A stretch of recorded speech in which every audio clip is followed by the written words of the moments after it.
नमस्कार दोस्तों, टीजीटी को लेकर के बहुत ही बड़ी अपडेट आई है। इस वीडियो को अंतिम तक देखिएगा, सारे प्रश्नों के जवाब आपको मिलने वाले हैं। कुछ बचेंगे तो बाद की वीडियो में दे दूंगा। यहाँ पे देखिए टीजीटी को लेकर के भर्ती में एक नया मोड़ आ चुका है यहाँ पे। और देखिए कोर्ट में बड़ी राहत, यानी कोर्ट से बहुत ही बड़ी राहत मिल चुकी है। डबल बेंच की सुनवाई, Meena Kumari case, TGT appointment update क्या है पूरा, इससे भी और सारे पॉइंट है जो कि यहाँ पे लिखना उचित नहीं समझा मैंने। सारी चीजों को मैं एक्सप्लेन करूंगा क्योंकि छोटा सा स्पेस होता है ना, तो कम लिखना पड़ता है। चलिए आपको समझाते हैं। उससे पहले अगर आप क्लासेस करते हैं किसी भी एग्जाम की, तो हमारे यहाँ पे सारे तैयारी होती है, आप क्लासेस कर सकते हैं। स्क्रीनशॉट ले लीजिएगा। देखिए यहाँ पे क्या बातें निकल करके आ रही है। झारखंड हाई स्कूल शिक्षक भर्ती पॉइंट बाय पॉइंट सारा अपडेट में लेकर के। भर्ती की शुरुआत आपको पता, बहुत सारे छात्र हमारे वीडियो को नए कैंडिडेट देखते हैं, उनको पता नहीं तो टीजीटी क्या होता है। देखिए हाई स्कूल शिक्षक भर्ती टीजीटी का जो विज्ञापन 2016 में आया था, 9 साल बाद भी हजारों सीटें आज भी आपका खाली है ना।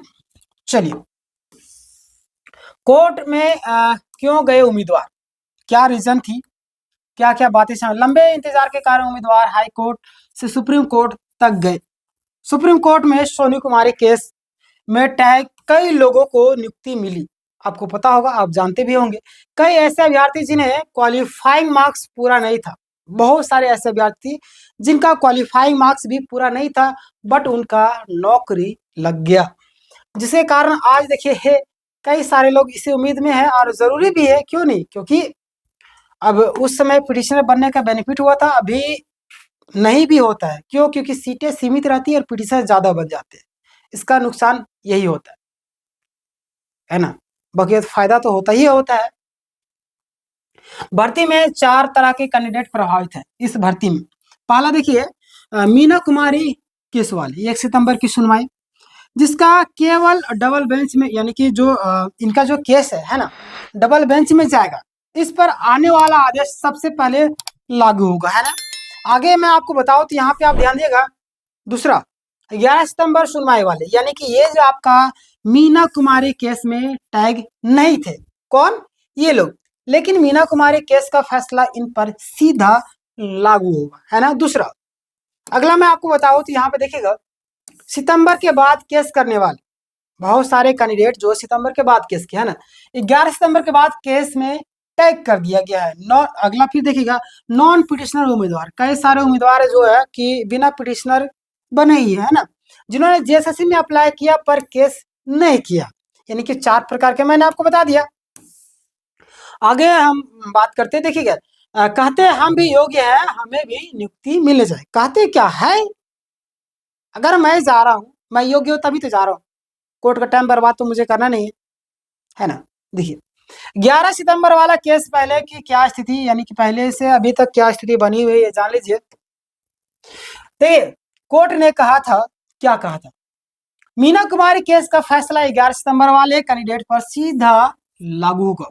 क्या, मीना कुमारी केस वाला जो है आपका 11 सितंबर को सीधे एक कैंडिडेट पर लागू होगा। यानी कि सबको लग रहा था कि जब, यानी कि अब कोई नई सुनवाई या बदलाव नहीं होगा। बहुत सारे कैंडिडेट इस चीज को लेकर के जान रहे थे, परेशान भी कई सारे लोग हो रहे थे ना, लेकिन अचानक बड़ा बदलाव आ गया। अभी जो बड़ा बदलाव क्या है ये जान लीजिएगा। यहाँ पे आप देखेंगे कि 27 नवंबर 2025 को डेट लगी थी। कब? 27 नवंबर 2025। आज कितना तारीख हुआ? आज आपका 26 तारीख हुआ, 27 तारीख। लगभग 350 के जो सीधा मीना कुमारी केस में टैग नहीं, अब उनकी यानी कि अलग से सुनवाई होगी। यह पूरी तरीके से क्या है, पूरी तरीके से क्या है, पढ़ लीजिए, नहीं पढ़ने आ रहा है अनएक्सपेक्टेड है, ठीक है। चलिए आगे मैं बताऊं तो यहाँ पे देखिएगा केस का उदाहरण, बहुत सारे केस का उदाहरण है, आप देख लीजिए कुछ कुछ केस का उदाहरण। सबसे पहले आप यहाँ पे देखिएगा कि एक केस का नाम सामने आया, अभिषेक कुमार गुप्ता।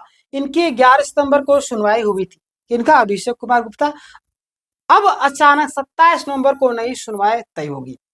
अब जो आपका, यानी कि कल आपको सुनवाई थी, कल भी मैं आपको अपडेट दूंगा, टेंशन नहीं लीजिएगा, सब्सक्राइब करके रखिएगा चैनल को। यहाँ पे आप देखेंगे कल की सुनवाई में पता चलेगा, क्या पता चलेगा, 350 केस के साथ कोर्ट क्या दिशा देता है। 11 सितंबर वालों को सीधा लाभ मिलेगा या नई प्रक्रिया चलेगी, ठीक है। आगे मैं आपको बताऊं तो यहाँ पे आप देखिएगा, उम्मीद है कि निर्णायक कैंडिडेट के पक्ष में आएगा। देखिए याद रखिए कि हम आप कोई भी हो, हम कोर्ट कचहरी का चक्कर क्यों लगाते, कहीं ना कहीं हमें न्याय की उम्मीद होती है, या हमारे साथ गलत होता है, हमारे पास प्रूफ होता है तभी। सीजीएल का मामला भी उठा करके देख लीजिए, जैसे सीजीएल वाला वही हाल है ना। तो इसीलिए मैं बोल रहा हूँ कि उम्मीदवार को उम्मीद है, और जाहिर सी बात होना भी चाहिए, इन्होंने मेहनत किया। और 1 सितंबर यानी कि मीना कुमारी केस को जो स्थिति है वो क्या है ये जान लीजिए। डबल बेंच में जाने का आदेश मिल चुका है मीना कुमारी केस वाला। फिर पहले मीना कुमारी केस की सुनवाई होगी, फिर उसके बाद बाकी कैंडिडेट की सुनवाई क्रम से होगी। देखिए मैं ऐसा पॉइंट बाय पॉइंट क्यों लिखता हूँ पता है, ताकि आपको एक्सप्लेन करने में भी आसानी हो और आपको समझा सको। बाकी बात मैं तो बिना एक्सप्लेन यहाँ पे लिखे, बिना टाइपिंग के, जितना मैं ऐसे मुझवानी 10 मिनट में बोल दूंगा, इतना टाइपिंग करने में आधा घंटा लग जाता है, सारा चीज एडजस्ट करने में, सारा चीजों को है ना व्यवस्थित ढंग से सजाने में। तो कहीं ना कहीं आपके लिए सारी चीज लाता हूँ, तो आपका एक फर्ज बनता है कि लाइक कीजिएगा, हाइप के बटन आएगा तो हाइप कर दीजिएगा, ठीक है। सब्सक्राइब नहीं किया सब्सक्राइब कर दीजिएगा, दोस्तों के साथ भी शेयर कीजिएगा। आगे देखिए आप यहाँ पे निष्कर्ष के तौर पर क्या चीजें आ रही है सामने, देखिएगा कल की सुनवाई बेहद ही महत्वपूर्ण है, जो कि मैंने आपको बताया है ना। कल की सुनवाई बहुत ज्यादा बेहद महत्वपूर्ण है, इससे हजारों उम्मीदवार की उम्मीदें जगी हुई। मैं भी अपडेट दूंगा, टेंशन न लीजिए। जैसे ही आदेश आ गया पूरा अपडेट आपको इस चैनल में दिया जाएगा, टेंशन लेने की एकदम ही जरूरी नहीं। और देखिए आपको पता है कि देखिए सहायक आचार्य में आपका 28 तारीख को नियुक्ति पत्र मिलने वाला है। इस तरीके से कई सारी चीजें धीरे धीरे, हालांकि झारखंड में भले ही देर से नौकरी होती है, लेकिन झारखंड में नौकरी करने का सपना हर किसी का होता है ना। क्यों होता है आप सभी को पता होगा। बाकी बात जो भी नए कैंडिडेट होंगे जो चाहते हैं क्लासेस करना, हमारे यहाँ पे सारा फ्री क्लास होता है, फ्री में पीडीएफ दिया था, टेलीग्राम में जुड़ जाइए, वहाँ फ्री में पीडीएफ जाएगा। बाकी बात क्लासेस कीजिए, सारा क्लासेस फ्री होता है हमारे। 6:30 बजे इंग्लिश, 8 बजे आपका हिस्ट्री सुबह सुबह है ना, 9:30 बजे आपका मैथ होता है, 1 बजे रीजनिंग होता है, शाम के 6 बजे झारखंड नहीं हिंदी, 8 बजे आपका झारखंड जीके, और 9 बजे आपका कोटा, ठीक है। इस वीडियो को चाहे आप तो शेयर कर सकते हैं, लाइक नहीं किए तो लाइक कीजिएगा, कमेंट करके बताइए आपको क्या दिक्कतें आ रही इस चीज़ को लेकर के, डीजीटी को लेकर क्या प्रॉब्लम, कुछ सवाल है जरूर पूछेगा, मैं आपको वीडियो के फॉर्म में उसका सोल्यूशन दे दूंगा, या तो कमेंट में ही रिप्लाई दे दूंगा, ठीक है। मिलते हैं नेक्स्ट वीडियो में, तब तक के लिए धन्यवाद।